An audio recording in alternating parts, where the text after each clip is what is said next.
बिस्मिल्लाहिर्रहमानिर्रहीम। मेरा नाम डॉक्टर मोहम्मद हारिस खान बरकी है। अल्लाह के फजल से लाखों लोगों का साइकेट्रिक और सेक्सुअल कोच हूँ। मैंने वीडियो सीरीज शुरू की थी जहाँ पर मैंने कहा आपको टाइप 2 डायबिटीज़ का बताऊँगा, लेकिन मैंने ये मुनासिब समझा कि टाइप 2 डायबिटीज़ से पहले मैं आपको प्री डायबिटीज़ के मुतालिक बताऊँ। मैंने बताया पिछली दफ़ा कि ये किस तरह इंसान प्री डायबिटीज़ में चला जाता है और किस तरह प्री डायबिटीज़ आपके डैमेजेस स्टार्ट कर देती है और इंसुलिन रेजिस्टेंस पैदा होती है और फिर फाइनली आपको मेटाबॉलिक सिंड्रोम कि उसमें ब्लड प्रेशर भी है, आपका कोलेस्ट्रॉल भी हाई है और मोटापा भी है, ये चीज़ें शुरू हो जाती हैं। तो मैंने ये इस पे डिस्कशन कर रहे थे और मैंने कहा था कि इसको हम रिवर्स कर सकते हैं लाइफस्टाइल चेंजेस के साथ। तो पहले थोड़ा सा मैं चाह रहा था कि इंसुलिन रेजिस्टेंस को थोड़ा सा एक्सप्लेन कर सकूं, इस वजह से कि इसकी निशानियां क्या हैं। इंसुलिन रेजिस्टेंस जो कि वजह बन जाती है प्री डायबिटीज़ की। एक तो इंसान जो ना मोटा होना शुरू हो जाता है, उसकी कमर जो है ना आमतौर पर 35 इंच से ऊपर होनी शुरू हो जाती है, ठीक है। और फिर उसके गर्दन के पीछे भी सेलिब्रिटें नज़र आनी शुरू हो जाती हैं। लेकिन ये एक पक्का फार्मूला नहीं है, लेकिन एक अलार्मिंग साइन ज़रूर है जो कि आपको बता देता है कि इंसुलिन रेजिस्टेंस जो है वो अब अपीयर होनी शुरू हो गई है। दूसरी चीज़ जो परफेक्ट है, जो कि हमें प्रॉपर है, वो एक टेस्ट है जिसे हम कहते हैं इंसुलिन रेजिस्टेंस टेस्ट। ये एक ख़ास किस्म का टेस्ट है जो कि इंसुलिन की सुबह की मिकदार को मैयर करते हैं, फिर उसको ज़रबें तकसीमें करते हैं मुख्तलिफ़ किस्म की, तो वो आपको इंडेक्स बता देते हैं कि इसकी इंसुलिन की सेंसिटिविटी कितनी है और इसमें रेजिस्टेंस कितनी है। ये एक लेबॉर्ट्री टेस्ट है, ये एक प्रॉपर टेस्ट है जो कि आपको ये बताता है कि इंसुलिन रेजिस्टेंस कितनी अपीयर हो गई है। तो अब इंसुलिन रेजिस्टेंस की ये अहमियत जो है वो ये भी है कि पहले इस चीज़ पे इतनी तवज्जो नहीं दी जाती। यानी कि एक बंदा है, उसकी HbA1c समझे 5.5 है जो कि नॉर्मल है, तो लोग कह रहे थे ठीक है, इसको कोई मसला नहीं है, खैर है। उसकी इंसुलिन रेजिस्टेंस को टच नहीं करते थे।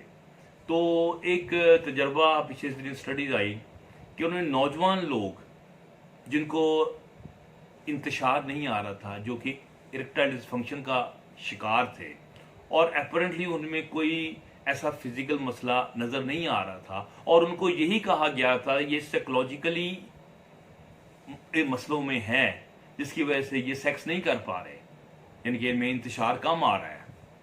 तो लेकिन जब उनकी इंसुलिन रेजिस्टेंस चेक की गई तो यकीन मानिए 60 से 70% नौजवान जो कि देखने में बिल्कुल सेहतमंद थे, उनमें इंसुलिन रेजिस्टेंस ज़्यादा थी। सो इसका समझ आती है कि इंसुलिन रेजिस्टेंस जो है किस तरह आपको आहिस्ता आहिस्ता सेक्सुअल डिसफंक्शन का शिकार कर देती है। सो इसको दूर करने के लिए कुछ बस तब्दीलियां हैं जो लाइफ की, और तब्दीलियां जो है ज़रा पाकिस्तानियों को ज़रा मुश्किल लगती हैं, इनको काम करने को कह दो तो बस इनका मूड जो है ना वो ख़राब हो जाता है। मसलन उनको वर्जिश का कह दो, परहेज़ का कह दो, वज़न कम करने का कह दो, लेकिन ये तमाम चीज़ें जो ना ये बहुत ज़रूरी हैं। तो मैं वो तमाम लाइफस्टाइल बताऊंगा जिनमें अगर आप तब्दीली करेंगे तो इंसुलिन रेजिस्टेंस और प्री डायबिटीज़ जो है वो ठीक हो जाएगी और आप बुढ़ापे की सरहद को छू कर वापस आ जाएंगे, यानी कि जवानी में वापस आ जाएंगे। तो उसमें जो पहला असूल है वो है वज़न का कम करना। वज़न कम करने में अगर आप जस्ट एक थोड़ा सा वज़न भी आप कम करें, कहते हैं कि इवन आप 7% अगर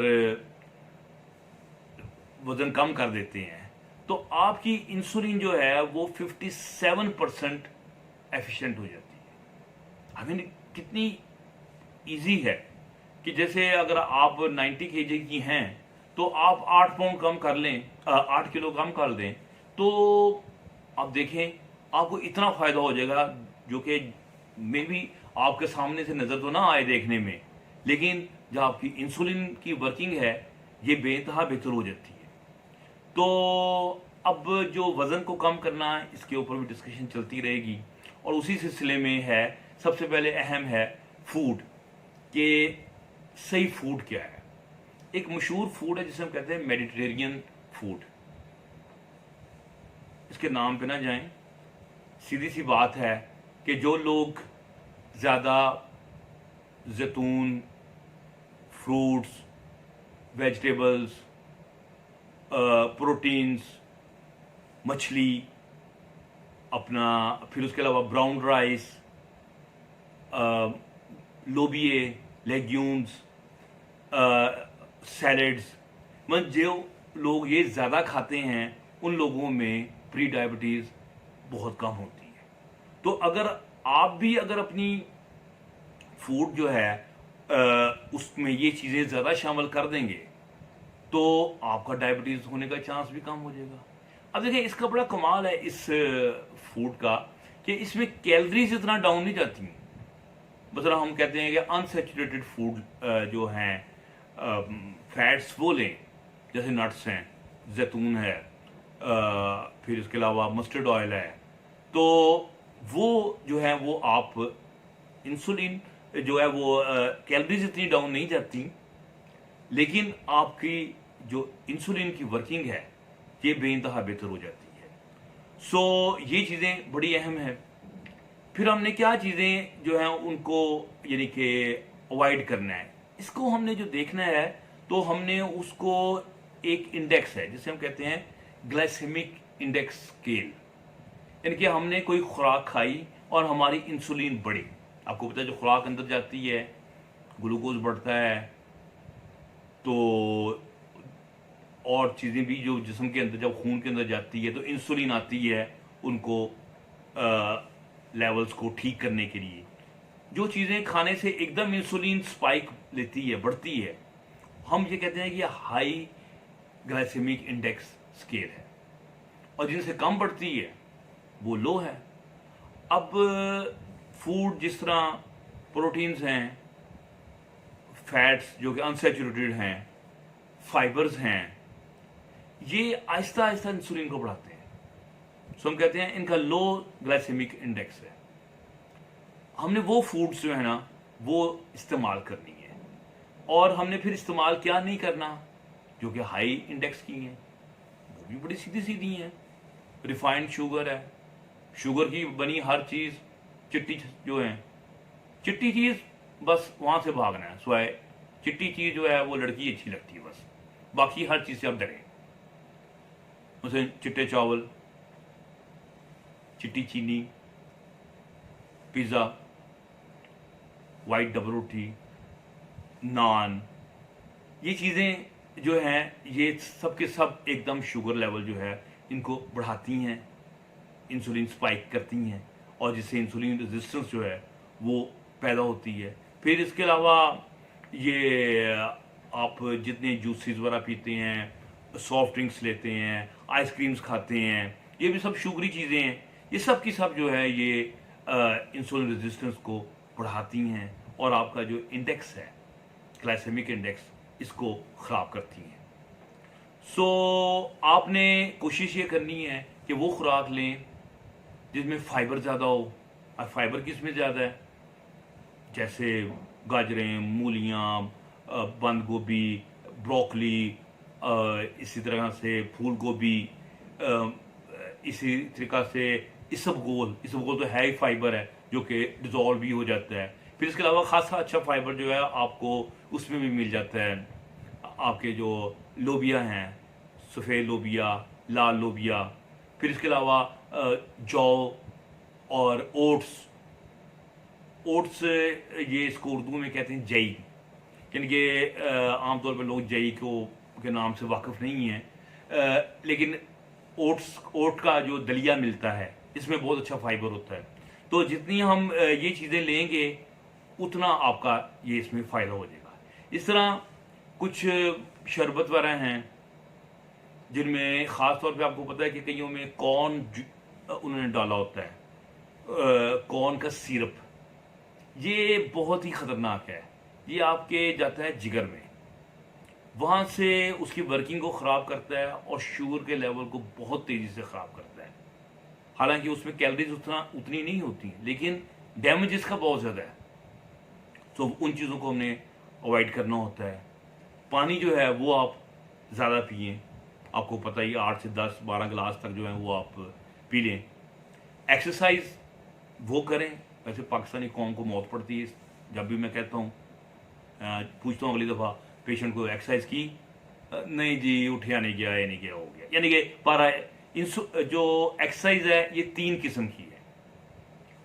एक तो है एरोबिक, जिसमें आप भागते हैं या पीटी करते हैं या स्विमिंग करते हैं, पसीना आ जाता है आपको, इस तरीके से आपका दिल की धड़कन तेज़ हो जाती है, सांस तेज़ हो जाता है, ये एरोबिक है। फिर रेजिस्टेंस एक्सरसाइज है जिसमें आपको वेट उठाते हैं या कोई स्प्रिंग वगैरह आप खींचते हैं, या फिर वो पटे से होते हैं रबड़ के, आप उन्हें खींचते हैं। ठीक है, तो ये जब वो होती है ग्रिप, आप उसको कर रहे होते हैं, ये भी रेजिस्टेंस, ये सब रेजिस्टेंस एक्सरसाइज हैं। दूसरी किस्म की एक्सरसाइज ये हैं जो कि बहुत इंपॉर्टेंट है, बहुत बेहतर है। तीसरी आखिर में स्ट्रेचिंग एक्सरसाइज हैं जो आप अपने तमाम मसल्स जो हैं उनको खींचते हैं। जैसे मैंने ये मसल को खींचना है तो ऐसे कर लिया, ठीक है, गर्दन को ये मैंने खींच लिया। ये आपको वीडियो कोई ना कोई आपको दिखा देंगे, ये यानी कि ये जो किस तरीके से आपने अब तमाम जोड़ों को लूज़ करना है। ठीक है, तो वो आप देखें। तो ये तीनों किस्म की एक्सरसाइज मिलाएंगे तो बहुत बेहतर रिजल्ट आएगा। ठीक है, फिर इस तरह एक एक्सरसाइज होती है जिसमें फास्ट तेज़ी से एक्सरसाइज करती है, बहुत तेज़ी से आप एक्सरसाइज करते हैं, 5 मिनट 10 मिनट तेज़ दौड़ते हैं, बिल्कुल फटीग हो जाते हैं, फिर 1 मिनट का रेस्ट लेते हैं, फिर भागते हैं, फिर 1 मिनट का 2 मिनट का रेस्ट लेते हैं। जी, ये स्पर्ट्स में होता है, ये इंटरमिटेंट इंटरवल होती है, फास्ट किस्म की हाई इंटेंसिटी एक्सरसाइज। इसका बहुत ही बेहतर रिजल्ट है। फिर ये एक्सरसाइज जो हैं ये आपको बहुत फ़ायदा देती हैं। फिर फास्टिंग में आपका इंटरमिटेंट फास्टिंग, ये थोड़ी सी टेक्निकल टर्म है, अगर आप बेशक इंटरनेट पे जाएं, इसे स्टडी कर लें, आपको पता चल जाएगा कि कितने घंटे का आपने वक्फा करना है, तो आपका वज़न जो है वो बहुत अच्छी तरीके से वो कम होगा। फिर नींद पूरी करें 6 से 8 घंटे, क्योंकि बॉडी ने रिपेयर होना है, और इसी में जो है वो आपका जो स्ट्रेस का लेवल है वो ठीक होना है। ठीक है, और इससे इंसुलिन रेजिस्टेंस जो है वो आपकी कम हो जाती है, और अगर नींद कम होगी तो इंसुलिन रेजिस्टेंस भी बढ़ जाती है, ब्लड प्रेशर वगैरह भी बढ़ जाता है। तो फिर इसके बाद स्ट्रेस, दिमाग जो है वो परेशान है, इसमें क्या है, कोर्टिजोल पैदा हो रहा है। कोर्टिजोल क्या कर रहा है, शुगर लेवल बढ़ा रहा है, आपकी फैट को बर्न नहीं होने दे रहा। ठीक है, और ये भी देखें, जब आप एक्सरसाइज, कई लोग कहते हैं हम एक्सरसाइज करते हैं, काम ही हमारा बड़ी एक्सरसाइज है। एक्सरसाइज के वक्त आपका दिमाग बिल्कुल खाली होना चाहिए, यानी कि उसमें ये नहीं कि जनाब मैं ट्रक पे लोड कर रहा हूँ कोई ना कोई बोरियां या दूसरा काम उठा उठा के कर रहा हूँ, तो मेरी टेंशन भी, उस्ताद मेरे ऊपर बैठा हुआ है क्या जी मैंने बड़ा काम किया। इस दौरान आपका स्ट्रेस भी चल रहा था। जब स्ट्रेस चल रहा है तो कॉर्टिजोल भी निकल रहा था, तो जब कॉर्टिजोल निकल रहा था तो एक्सरसाइज का जो फ़ायदे हैं वो फिर बहुत कम हो जाते हैं। सो एक्सरसाइज जो करनी है वो आपने खाली एक्सरसाइज करनी है, उसमें दूसरी चीज़ ना हो। फिर आप स्ट्रेस को कम कर सकते हैं एक्सरसाइज के अलावा, ब्रीदिंग एक्सरसाइज है, योगा से कर सकते हैं। तो इस तरीके से आप जो है ना वो मुख्तलिफ किस्म की रिलैक्सेशन एक्सरसाइजेस करके आप अपने आप को ठीक कर सकते हैं। सो इन तमाम चीज़ों पे अगर आप अमल करेंगे तो आप शुगर को होने से पहले ही ठीक करने में कामयाब, प्रिवेंट कर लेंगे। कहते हैं prevention is always better than cure. ठीक है ना, तो प्रिवेंशन जो है आप इस तरीके से कर सकेंगे तो बुढ़ापे की सरहद को छू कर वापस आ जाएंगे, जवानी आपकी कायम रहेगी, सेक्स आपका ठीक रहेगा, हर अज़ा आपका ठीक रहेगा, चुस्त, तवाना और सेहतमंद आप रहेंगे। उम्मीद है कि आपको मेरी ये वीडियो पसंद आई होगी और आप मेरी वेबसाइट को भी ज़रूर विज़िट करें। मेरा इसमें लिंक दिया हुआ है और मेरे वीडियो चैनल को भी पसंद करें, उसको सब्सक्राइब करें। अगले हफ्ते के लिए हम फिर डिस्कशन करेंगे टाइप 2 डायबिटीज़ पे, कि जब अगर आप प्री डायबिटीज़ से निकल कर डायबिटीज़ टाइप 2 में चले गए हैं तो फिर आपके सेक्स के साथ क्या हशर और नशर होगा, वो फिर अगली वीडियो में मैं इंशाल्लाह आपको आपके साथ शेयर करूंगा। तब तक के लिए डॉक्टर बरकी को इजाज़त दीजिए।